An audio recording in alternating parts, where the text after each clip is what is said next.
Well, we need to know a couple of things. Number one, we need to know how the world's premier law enforcement agency managed to lose 5 months worth of text. And what's also troubling is in the text we do have, they're discussing how to avoid text being captured and secured. So what's missing is important, but also what's there is important. It is manifest bias, not just against Trump, but against his kids, against his business interests. There's a text where they hope the Trump hotel fails. That is a level of bias that you rarely see and you never see from law enforcement officers. What's also troubling to me is this text that Johnny Ratcliffe found last night about this secret society. Now, I have no clue what that means because that was not the phraseology I used, but it's the day after the election, and it's the same two people that were discussing a little bit later in the text the damage they had done with the Clinton investigation and how they could, quote, fix it and make it right. What's out there?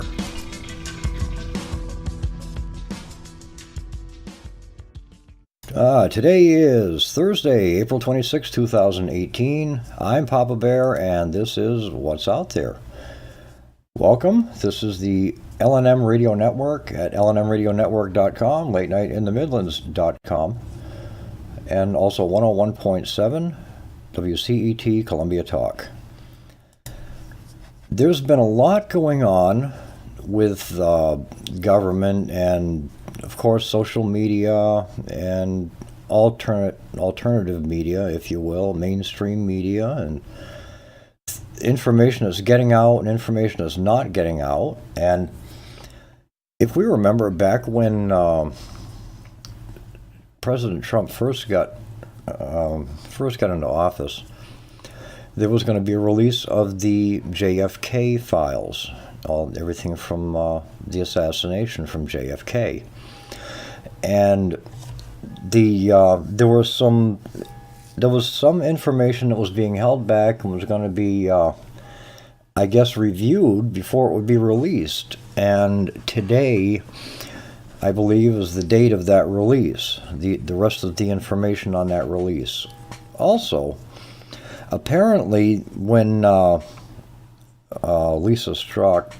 Page, and Peter Strzok were doing their texting back and forth during the elections, when basically my lead-in theme here, they were discussing what they could do to fix it and make it right, because Hillary hadn't won. And apparently the text messages may have had some implications about taking out the first family or the newly elected president the same way that they had taken out Kennedy. But I'm not sure about that. That news is supposed to break sometime today, and we'll know more about that later.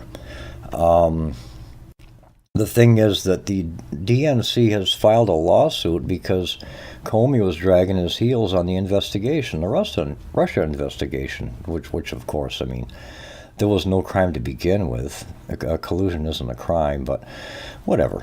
However they want to play it. When you're disgruntled about the outcome and you try to make things go the way they're supposed to go in your mind, you know what I mean? It's a rigged game.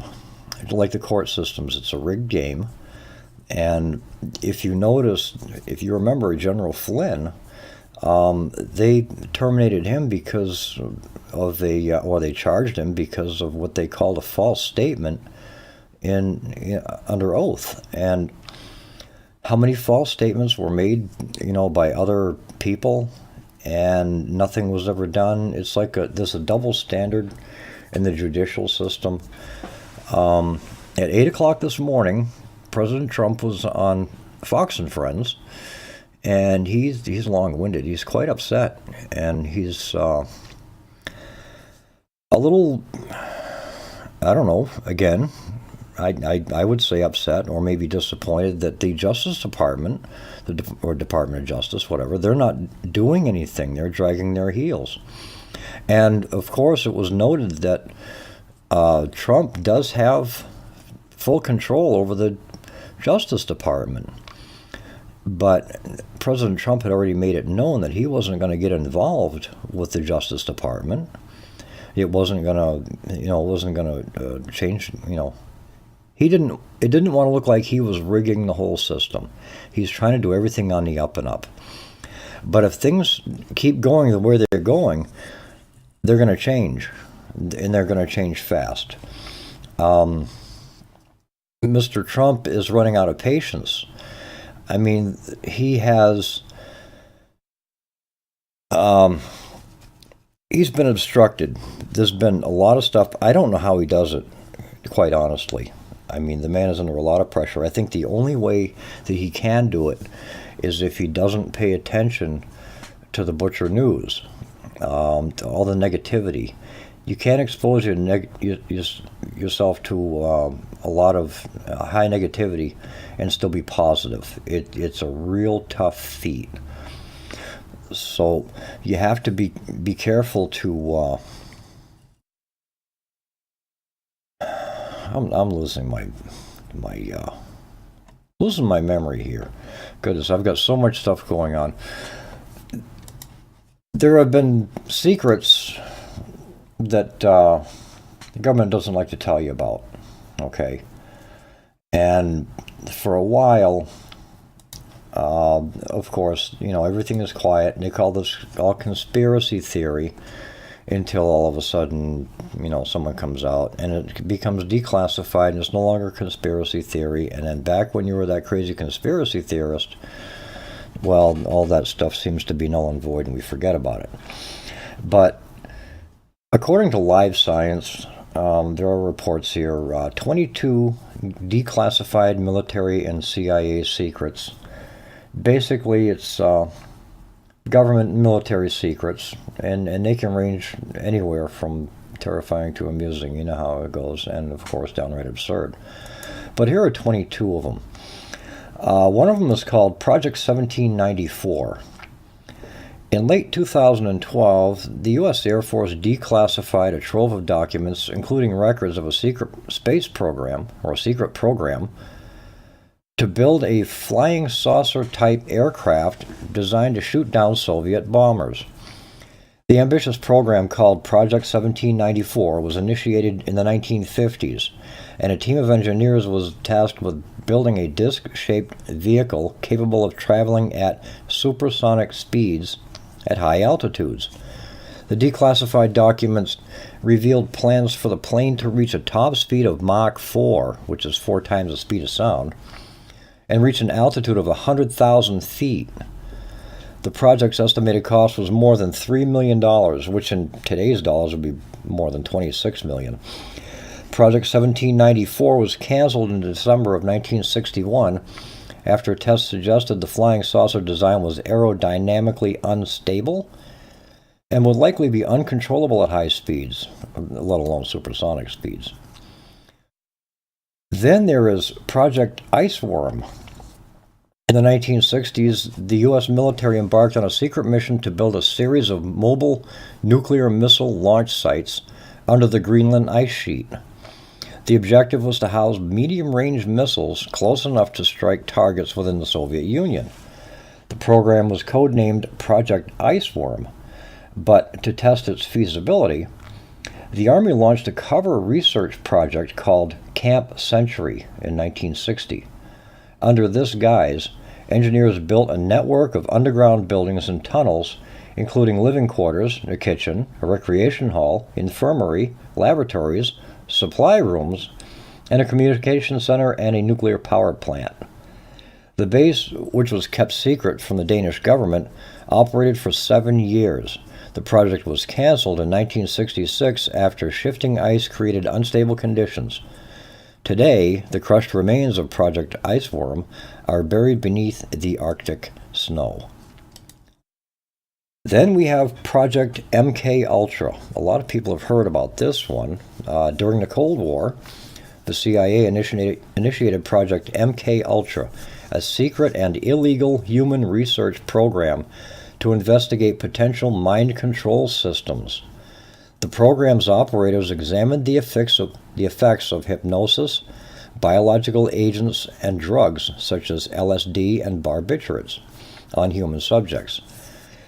Some historians suggest the program was designed to develop a mind control system that could be used to program the brains of potential assassins. In 1973, the CIA Director Richard Helms ordered that all documents from Project MK-Ultra be destroyed, but a formal investigation into the program was launched 7 years later. The project became the basis for several movies such as The Manchurian Candidate and The Men Who Stare at Goats. I like that one. Area 51, a lot of people have heard about this one. I'm not sure if I agree with what they say, but this is how they've put it in here. Almost no other site has garnered so much attention from conspiracy theorists and UFO enthusiasts as Area 51, a remote desert tract near Groom Lake in Nevada, roughly 83 miles northwest of Las Vegas. Also, Nellis Air Force Base was around there. Anyway, the intense secrecy surrounding the base sparked people's imaginations, and Area 51 was commonly linked to paranormal activities, including pervasive theories that suggested Area 51 hid aliens and UFOs. In July 2013, declassified documents from the CIA acknowledged the existence of Area 51 for the first time and confirmed that the top-secret site was used to test a variety of spy planes, including the well-known U-2 reconnaissance aircraft. While Area 51, which operates as a detachment of Edwards Air Force Base in neighboring California, has never been declared a covert base formally, the research and activities conducted there were some of the nation's most closely guarded secrets, of course, and they still are today. Project Grudge. While Area 51 was not a top-secret base designed to study extraterrestrials, supposedly, the U.S. Air Force did study the existence of UFOs.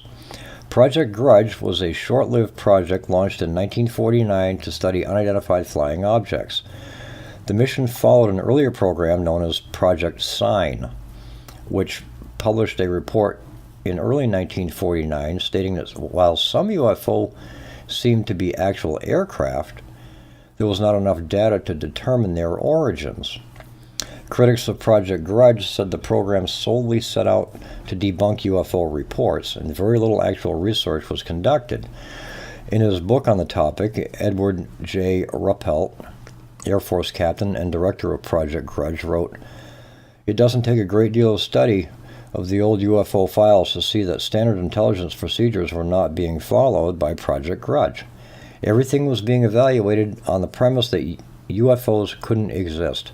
No matter what you see or hear, don't believe it."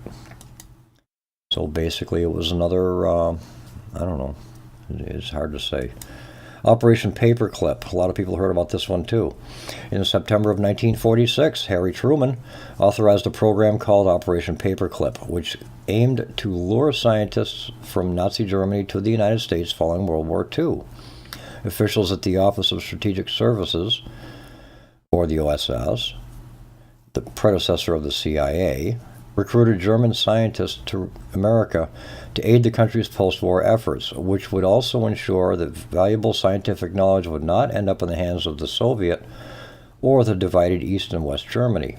Operation Paperclip's most famous recruit was rocket scientist Wernher von Braun, who would go on to mastermind NASA's Apollo moon missions.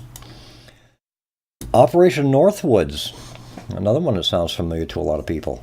The tense relationship between the United States and Cuba during the Cold War led the Central Intelligence Agency, or the CIA, to hatch a slew of bizarre schemes aimed at taking down the Castro regime. While the goal of most of these covert operations, such as Operation Mongoose, was to assassinate Fidel Castro himself, other plans aimed to incite an all-out war between U.S. and Cuba. In 1998, the National Security Archive, a non-governmental organization that publishes information made available through the Freedom of Information Act, posted classified documents related to Origin related to Operation Northwoods. The scheme, dreamed up in 1962 by the Joint Chiefs of Staff, involved committing acts of violence against the U.S. and Cuban civilians and then blaming those acts on the Cuban government, according to the NSA documents. These acts, which included faked terrorist attacks in U.S. cities and hijacking planes and sinking boats full of Cuban immigrants en route to the U.S., would then be used to justify a war with Cuba, according to the documents. The Kennedy administration recognized the folly of Operation Northwoods and rejected it. Remember, Kennedy recognized we were doing false flag operations, Operation Northwoods, and said, no, we're not going to do that.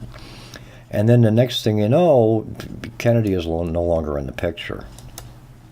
But those files, remember, they're coming back out today. We're going to find out what happened with that. The Manhattan Project. One of the most well-known secret research programs is the Manhattan Project, which eventually produced the world's first atomic bombs. The project began in 1939 and was cloaked in secrecy as physicists investigated the potential power of atomic weapons. From 1942 to 1946, Major General Leslie Groves of the U.S. Army Corps of Engineers led the Manhattan Project. The first nuclear bomb was detonated at 5:30 a.m. on July 16, 1945, during the so-called Trinity test at the Alamogordo Air Base, 120 miles south of Albuquerque, New Mexico. The explosion created a mushroom cloud that stretched 40,000 feet, and the bomb's explosive power was equivalent to more than 15,000 tons of TNT. A month after the Trinity test, 2 atomic bombs were dropped on Hiroshima and Nagasaki in Japan in the waning stages of World War II. To date, the bombs of Hiroshima and Nagasaki remain the only 2 uses of nuclear weapons in war. Those were the biggies, huh? Operation Gladio. During the Cold War, the North Atlantic Treaty Organization, or NATO, developed a classified plan for keeping Europe safe in the event of a Soviet invasion. The plan, known as Operation Gladio, called for the formation of secret armies or stay-behind organizations in many NATO countries, including Italy, Belgium, and France. The mission of the secret armies was simple: prepare a potential communist takeover and lead an armed resistance should such a takeover occur. In some countries, preparing for a Soviet invasion included espionage and the hoarding of ammunitions. And these clandestine armies weren't just kept secret from the Soviet Union. High-ranking government officials in the countries where the military forces operated were sometimes not aware of the army's existence. Italian Prime Minister at the time, the late Giulio Andretti, divulged information about Italy's secret Cold War army, known as Gladio, in 1990, becoming the first leader of a NATO country to publicly acknowledge one of these forces. Declassified documents related to NATO's stay-behind armies are accessible by way of the Black Vault, a website that makes declassified documents available to the public. You gotta like that, huh? The Lai Massacre. In March 1968, it was My Lai Massacre, it's M-Y-L-A-I, and in March 1968, American soldiers murdered hundreds of unarmed civilians in the South Vietnamese hamlet of My Lai, according to accounts of the massacre that describe harrowing killings of at least 300 women, children, and elderly people. Army officials managed to cover up the massacre for a year before an investigative journalist with the Associated Press brought the atrocity to the attention of the American people in November of 1969. In light of news reports, an official inquiry was made into the events at My Lai and was conducted in March 1970. The inquiry resulted in criminal charges against 14 U.S. Army soldiers, all but one of whom were acquitted for their crimes. Declassified documents associated with the inquiry are available from the Library of Congress. In the wake of the My Lai massacre, the Pentagon established a task force known as the Vietnam War Crimes Working Group, which investigated incidents similar to the killings at My Lai.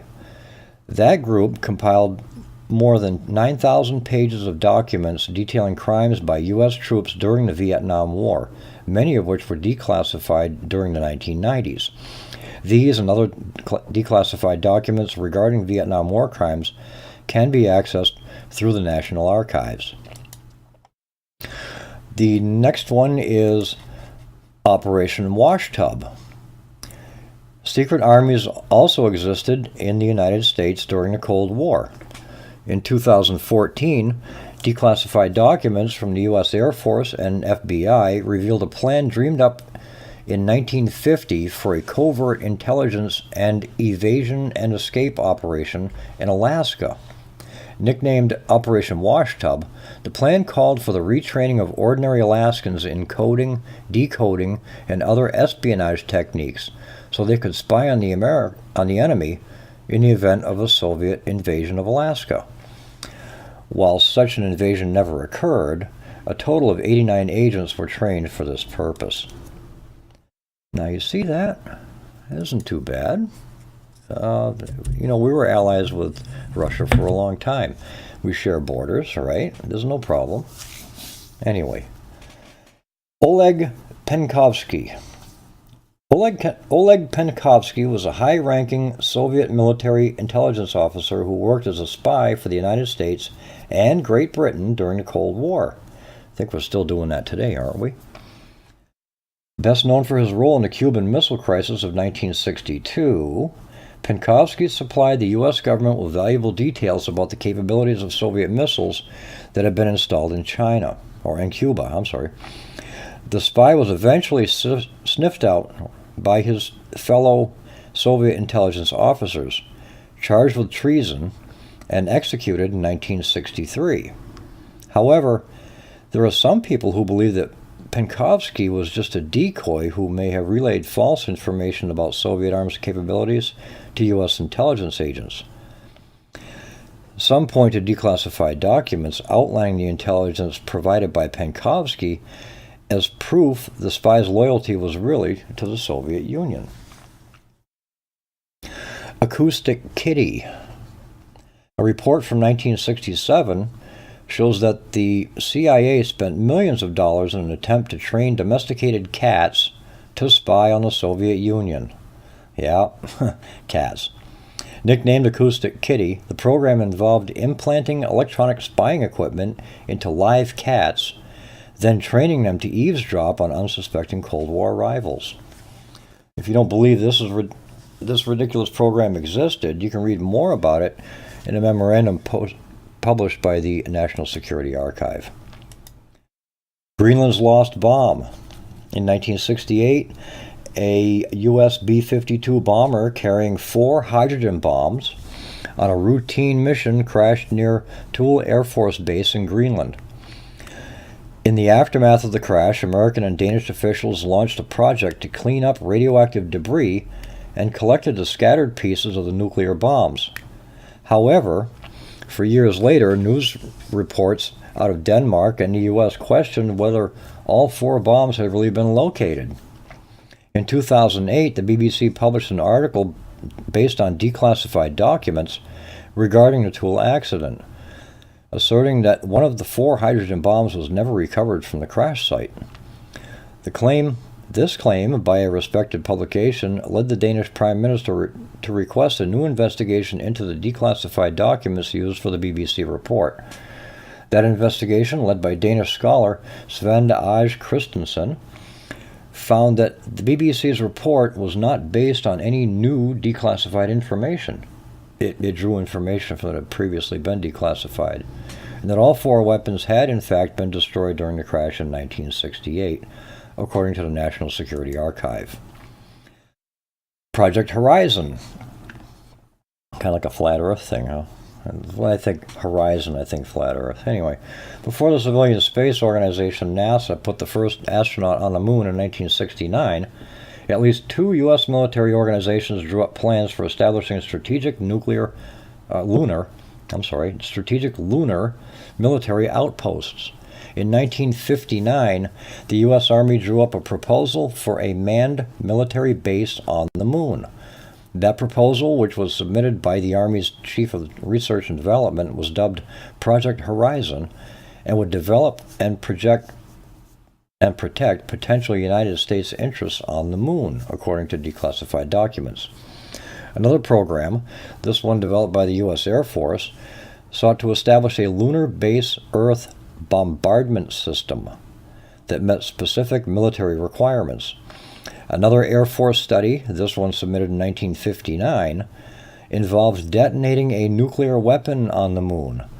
The study was spearheaded by Leonard Riefel, then a physicist at the Illinois Institute of Technology, and also included contributions from the astrophysicist Carl Sagan.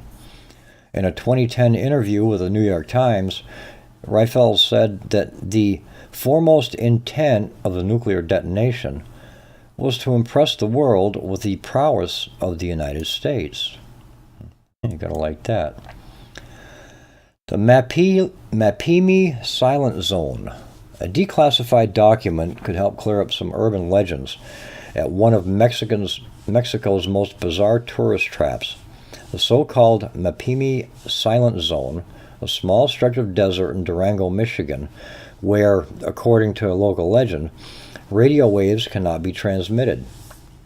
Often compared to the Bermuda Triangle, Mapimi is frequented by tourists looking for a paranormal adventure. But the real reason that Mapimi is an interesting location has nothing to do with aliens or paranormal energy. It has to do with a big mistake by the U.S. Air Force. In 1970, an Athena V-123D rocket carrying 2 small vials of cobalt-57, that's a radioactive isotope that's sometimes used in salted bombs, it crashed in the Durango Desert. The rocket was supposed to land in New Mexico, according to declassified documents. Local legends may have sprung up as a result of the Air Force flop. Iran Flight 655. In 1988, a warship in the Persian Gulf shot down an Iranian civilian aircraft en route to Dubai, killing all 290 passengers on board.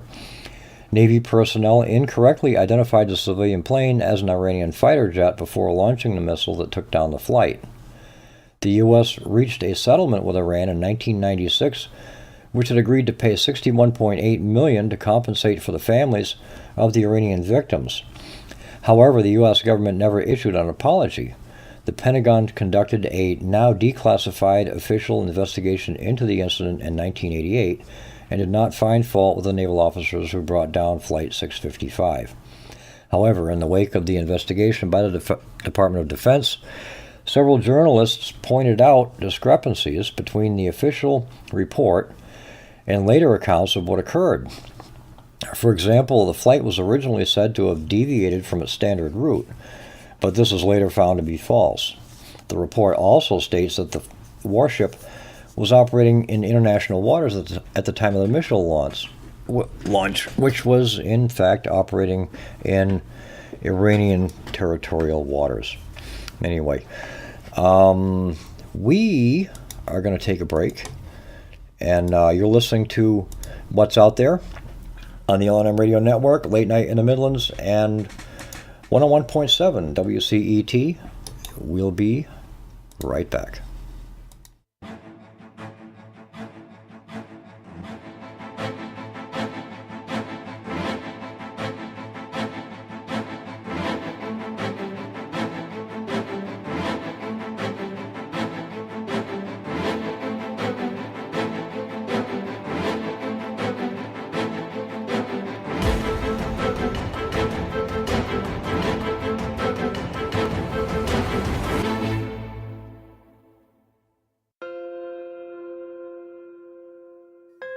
There are days that the red pill is bitter in my stomach, but I can't get it back out.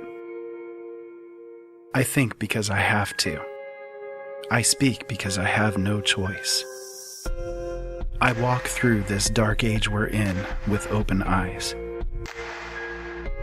Listen to Open Eyes on latenightinthemidlands.com. And together, maybe we won't stumble and fall.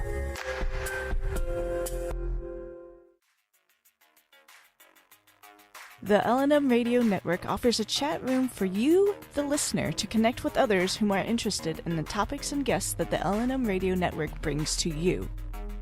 During the live shows, the hosts will even visit the chat room and chat with you, the listener. Click on the big red Chat and Listen button at the top of the website and join us. No subscription is needed at either lnmradionetwork.com or latenightinthemidlands.com. Why subscribe to Late Night in the Midlands, you ask? Well, I'll tell you why. Late Night in the Midlands covers everything, and through the thousands of expert guests who have joined Michael Vera on his show, come pieces of the big puzzle, which started many years ago. Michael and his guests reveal information dating back to the beginning of time. To this very moment, Michael Vera not only brings you the best guests with the best information, but Michael is not afraid to call out those who are less than honest. You see, in this day and age, we need a radio show we can count on and a radio host we can trust to expose the truth one show at a time. So become a late nighter and subscribe now. Talk radio like no other. Late Night in the Midlands, bringing the truth back to talk radio.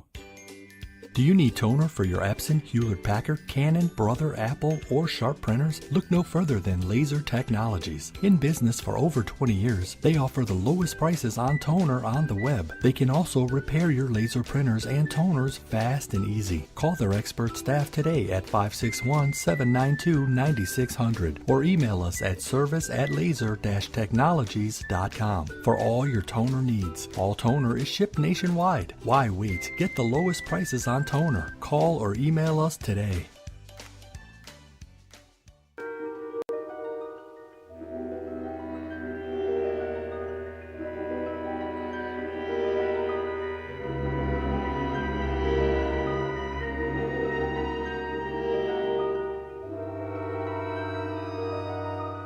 There is a better radio show, beyond that which is known to the people. It is a radio show more informative than others, and as timeless as infinity. It is the equilibrium between light and dark, between the sheeple and the paranormal, and it is heard at the base of man's ignorance and at the summit of his knowledge. This is the radio show of imagination, a show we call The Secret Teachings.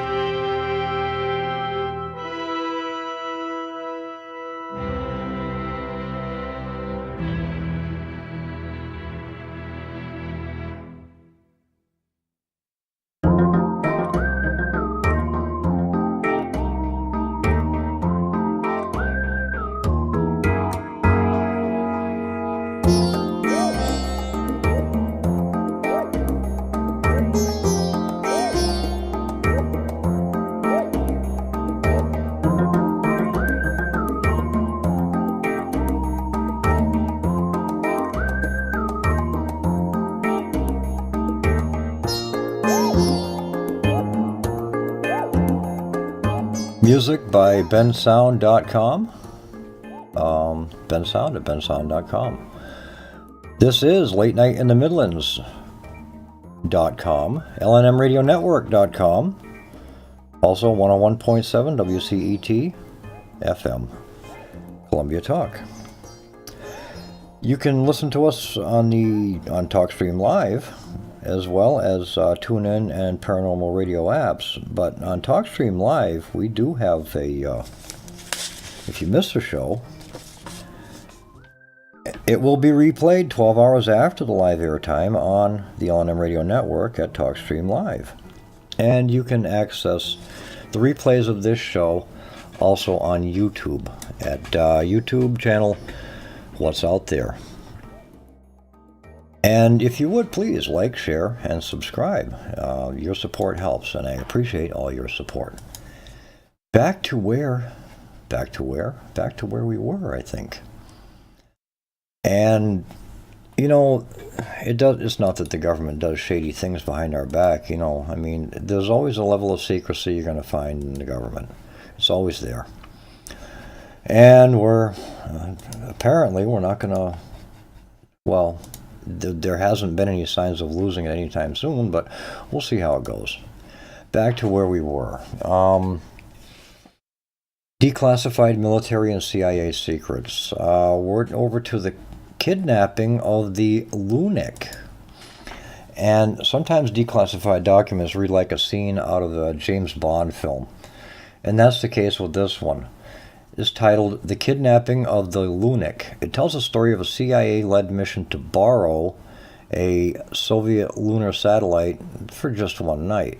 The so-called kidnapping occurred in the early 1960s at the height of the U.S.-Soviet space race. To make it clear that they were winning the race, the Soviets launched a multinational exhibition of their Lunik satellite, the first spacecraft to reach the vicinity of the Earth's moon. One night, undercover CIA agents convinced the truck driver who transported the satellite from city to city to get some rest at a nearby hotel and leave the satellite in their care. They then borrowed the Soviet orbiter, taking it apart and photographing its components before putting it back on the truck. There was no indication that the Soviets knew what would happen that fateful night, according to the declassified documents. Can you imagine overnight? You just take it apart, take some pictures, and then... Unreal. Here's one we've been talking about for a little bit. It involves John McCain, right? Or actually, no, this one isn't John McCain. This one is Israel, the USS Liberty. In 1967, in the midst of the Six-Day War, a conflict between Israel and its neighboring Arab states, Israeli aircraft attacked the USS Liberty, a ship gathering intelligence for the U.S. National Security Agency. 34 Americans were killed in the attack and 171 more were injured. But was the attack intentional? Many people believe that the Israeli government meant to open fire on the so-called spy ship to prevent it from intercepting sensitive information about upcoming battles, according to the declassified NSA report. But official investigators by both U.S. and Israeli agencies concluded that the attack was not deliberate, with pilots confirming they believed the USS Liberty to be an enemy ship. This declassified NSA report explains the agency's position on the contentious issue. Actually, if you look at reports of men who were on that ship when the attack happened, they will tell you that flag was flying pretty high. As a matter of fact, that flag has damaged from where the Israelis fired upon it. And according to radio transmissions, I believe it was LBJ said, "I don't want you to stop until that is at the bottom of the ocean." Paraphrasing here. But they got wind that somebody was coming in. There was a big time delay where there was some miscommunication, which is a good thing on our part because we would have lost the rest of our men. And it's bad enough it turned out the way it did. Anyway, FBI surveillance planes. We used to watch these on the highway when they did speed traps, watching them from planes, right? Anyway, in 2015, the Associated Press broke the news of an FBI surveillance program that uses small aircraft to spy on suspects on the ground. The planes carry a video and cell phone surveillance technology and are registered to fictitious companies. When the AP released its report in June of 2015, the planes have been observed above more than 30 cities in 11 U.S. states in a 30-day period.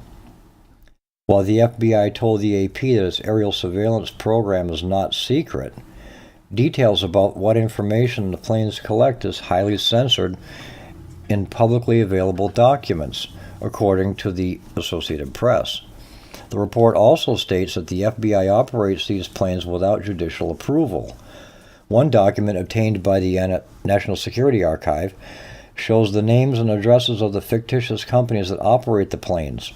NSA expert and historian Matthew M. Aid also created a list of the aircraft that are used in this FBI Air Force. I like that one, huh? Never mind drones. Operation Crossroads. In July 2016, the National Security Archive posted declassified documents, films, and photographs that show U.S. tests of atomic bombs in the Bikini Atoll in 1946. Dubbed Operation Crossroads, the tests marked the first atomic explosions since the bombings of Japan during World War II in August of 1945. While much is publicly known about the tests, the declassified documents shed new light on how the tests affected the people of Bikini Atoll, who were forced to relocate. They also offer a view of the objections raised by scientists and military officials before the bombings, as well as the rationale behind the decision to carry out the tests despite these objections. We're always doing something we think, is probably, better for us, or, for some reason. Anyway, Dr. Zhivago. During the Cold War, the CIA played a role in distributing the book Dr. Zhivago throughout the Soviet Union. The book by Russian writer Boris Pasternak was banned by the Soviets, according to a Washington Post article, because it displayed an open-minded view of the Bolshevik Revolution, and its protagonist, a doctor poet, was staunchly individualistic. Seeing the book's potential as a propaganda tool, the CIA worked with its allies and the Dutch intelligence to deliver about 1,000 copies of the book into Soviet hands, according to the documents declassified in 2014. The books were distributed to visiting Soviets at the World's Fair in Brussels in 1958 with help from the Vatican, according to National Security Archive. Bound in unmarked blue linen and wrapped in brown paper, the books made their way into the Soviet Union, where CIA hoped they would stir up anti-communist sentiment among disgruntled citizens. The CIA also smuggled other banned books into the Soviet Union, including James Joyce's A Portrait of the Artist as a Young Man and Vladimir Nabokov's Pnin, P-N-I-N is the name of it. But so those are the big ones, the biggies. It seems to be that they're more interested in you finding out about. If any of you have been following what we call Q, I know this has been getting a lot of controversy. It's actually made it into the mainstream media, but I have been following these myself, and I've been watching the little codes go through here and this, that, and the other. And there were some drops last night and during the day. And it's really, it really gets to me. Kanye West, here's the thing about Kanye West. Trump mentioned it. He thinks. He's a free thinker, and even Kim Kardashian mentioned it. And I know the old Kardashian thing, yeah, you probably know all their names, or most of the kids know all their names, but they don't know who their representatives are. I get it, But maybe there's an impact here. I mean, if you got to communicate with young people, you have to be able to communicate, to them, right? And you have to find a way to do it. And I think Kanye is not the only one. There's another one who's following Kanye. It's like, look, we haven't seen Democrats this mad since Lincoln freed the slaves. New message is received from April. This is crazy. I mean, why do I get these things during my show? So the younger people, the ones that are in television or in music or in things like that, they're the ones that are influencing the younger kids today. And of course, everybody knew the Kardashians, right? It was like, 3-4 years ago. But Kanye was a little upset because President Obama didn't want to give him any of his time. Anyway, last night there was a tweet from Sarah Carter, and Sarah Carter is with Fox News. She's a correspondent. She's an author. She does a lot of stuff. She's a journalist. And she put out a tweet last night that says she's waiting. Everyone is will let you know as soon as it happens. And what happened was something was, according to the Q post here, it happened, but it's not public yet. And debate how to handle, they're buying time, toxic, dangerous threats. So remember, all this whole takedown, this whole coup of the United States is back, or the country of this country, was started actually back in Lincoln, and has gotten progressively worse. It affected the government when it hit the banking system, and originally in 1913, and then in 1933 was when it spread legs full force. And of course, everything is supposed to manifest, and then eventually, this is going to wind up being, NWO, Prison Planet, the whole 9 yards. But according to the Bible, this was not supposed to happen. Okay, right near the end, which is about where we are now, in my opinion, right near the end, there's going to be a movement to overturn that, to stop that from happening, which is what we're going through now. And Trump didn't have to do this, okay? And it's good that he stays away from the negativity, because if he spent too much time next to it, he would see the things that we see out here, and he'd throw his hands up and he'd say, looking at what I'm looking at here, these people really don't deserve to be helped. Yes, there is a certain population that does deserve it, and then there's another population who's ungrateful. They're just totally ungrateful. They take everything. They're not happy unless they're complaining about something. People are happy in their misery. And wasn't it? I remember the first experience, the one that sticks out in my mind the most, was when the man asked if Jesus would heal him. And Jesus asked, "Do you want to be healed?" And that's the key. Do you want to be? And anybody would think, well, yeah, you'd be crazy to think I wouldn't want to be, right? I'd want to be, But no, some people aren't like that. They're happy with the conditions that they're in because there is something there that gives them an advantage. There's a way to take advantage of something else. There's a benefit that comes with it. And if you give up that handicap, you're going to give up that benefit. And for many, especially single moms and things like that, single moms in poor neighborhoods, it's scary, it's frightening. They don't know what to do. Well, what am I going to do? I'm going to give up what I have for something that's a maybe? And that's where we're stuck at today. We're put into this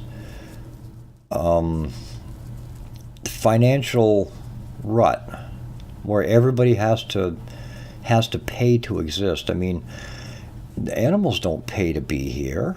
People have pets. They spend more on their pets than most people. A lot of people care for their pets. The ones that can't have kids, they'll depend on their pets. And if you notice, the big thing now is the service dog, right? Or the service pet, or the one you keep there for comfort. People take care of their pets. Pets, they don't pay to live on this planet. Birds don't pay to live here. No one pays to live here except for us fools. Us fools that can actually communicate and create. And we're not creating beaver dams, or things like that. We are building. We have creative minds. We have creative hands. There is not much that we can't do. And I guess that's the penalty for having that knowledge, huh? The penalty for having that knowledge is that you have to pay to be able to exist in a society where they can take advantage of it. Okay? It's like, well, wait a minute. And you think about Facebook. It's like, well, if you don't want to be tracked, Facebook is going to charge you for services. Just rumor. I'm not saying this is fact. This is kind of off the cuff here. But let's say, hypothetically, that Facebook decided, well, we're not going to share your information anymore, and because we're not, you're going to have to pay us because, the advertisers, they pay to get that information, and they have to substitute that income somehow, right? Okay, wonderful. Well, let's swap the boot. Okay, well, let's say I'm going to provide you with this information, and you're going to sell it. Where's my return? Where's my paycheck for allowing you to sell my name? You're profiting from my information. Where's my cut? Well, right now, my cut is the use of their service. That's my benefit. My benefit is the use of their service. When they start hindering my use of that service, now obviously they haven't. They're not paying me for the money that they've made from me, and it's not just me as an individual, as part of a collective. Okay, and I get it, but you send so much out, you should be sending so much back. There's a certain piece of the pie. What I'm saying is, if you're going to start cutting back my benefits, although you're still making the same revenue from me, something really should change. And this is where these people are coming up with the Internet Bill of Rights. And they're thinking, well, what should we do for an Internet Bill of Rights? We need an Internet Bill of Rights. You don't need an Internet Bill of Rights. What people need to understand is that people who provide this service on the Internet provide their service. It's commerce. It's a commercial structure. And they have the right to set the rules. But remember, the bakers that can't set the rules, right, because they get sued? Well, these people, for some reason, they have the right to set the rules. And if you say, well, I don't agree to those rules, and they say, well, guess what? You can't use our service. And they, boom, you're not using it. And that's fine. It's like when you go to download an app on your telephone, on your cell phone, it's like on your smartphone. I'm going to download an app. Great. What's your email address? Well, I don't have an email address on my phone. Well, it looks like you're not going to get our app. No, you're right. Since I don't have an email address that I'm going to register with you, you're right. I guess I don't need your app that bad. And that's what they're all doing. They're all harvesting this data. And if you have a cell phone, anyone who knows that when you're listed with your cell phone company, everybody goes in and says, hey, how do you help me use this? The first thing they'll tell you is, okay, well, to activate your phone, you need to put in your email address, your Gmail address, more specifically. Okay, well, how come I need that? Well, that's to activate your phone. Okay, well, no, it's not to activate the phone. I do have a phone here with no email address in it. It's been activated and has no name on the account, which is just the way I like it. If I decide I want to do something online with I'll do it. I'll do it here on the computer. If I want to do something on my cell phone, if I want to search something, that's fine. I'm searching anonymously. That's wonderful. I can deal with that, depending on where I am hooked up. Normally, I'm not hooked up into my wireless, so I don't have to worry too much about that. But I don't use apps. I don't use apps on my phone because my phone has a function, and that function is to receive calls if necessary, or to receive a text message if necessary. Or actually, I use it as a camera, and I store my pictures in it. So now I don't have to carry a camera with me everywhere. And if I need to look something up online, and I'm near Wi-Fi or something, yes, I can look up something that way. And it does come in handy. It comes in handy like that. But for the most part, my phone sits. Yesterday, I don't think I got a text message. Today, of course, I get a text message 3/4 of the way into my show, which I thought I'd fixed by now. But anyway, things are going to be happening soon. There's a lot of information that's going to be coming out. MOAB, the mother of all bombs. Information bombs, okay. And also, I want to remind people when you're out and about, if you're living in the cities or anything like that, you're going to see these Antifa flags. Okay, the Antifa flag is a direct rip-off design of the communist flag. Okay, the only difference would be in the upper left corner where they have the X, it was actually a Maltese cross. And in the center where it says AF was where the Nazi swastika was. So it's, other than that, it's all the same thing. They carry a flag that says Antifa or anti-fascist, which has a design with a circle and two flags in it. Well, it's no different than what they call the anti-fascist governments that were the communist groups that were formed in Europe way back. This is history repeating itself. You know, I don't know what it is, but someone over there is thinking, hey, you know what? They fell for this stuff back then. It's been long enough. We know how people don't remember anything. Yeah, maybe we'll bring it back and see how it goes. And that's kind of where I'm at with that. Be careful. Look at things and see what they are. And remember, the Constitution, the United States Constitution, or your state constitution, is the law of the land. Get a copy of it. Memorize it. Remember it. Keep it with you if you need to, because it could be your defense. But your best defense is to not volunteer any information, because when you do two things. One, you enter into an invisible contract, and now you're bound by an invisible contract because you've given answers. And because of these answers that you've given, you now no longer have your Fifth Amendment protection. So remember, always ask for your Fifth Amendment protections, because those are the ones that are going to save you. And never say anything without a lawyer. There's only two reasons why you should be pulled over at all. One of them is because there's been a breach of the peace, or the other one is because there's a warrant for your arrest. Or, I'm sorry, there would be a third one, if there's an emergency and they need your help. There is a point in time where people do need, or the officers do need the assistance of the general public. I get it, okay? I get it. But we don't have to jump and spring and say that, everything happens because of this, or this is happening because of that, or, it's just kind of like silliness. So what we need to do is be level-headed, and we need to keep an eye on things. Be calm. Calm is the very most important thing, because if you're combative, they don't like combatives. Anyway, YouTube, like, share, subscribe. Please come back. And thank you for listening. I'm Papa Bear, and that is what's out there.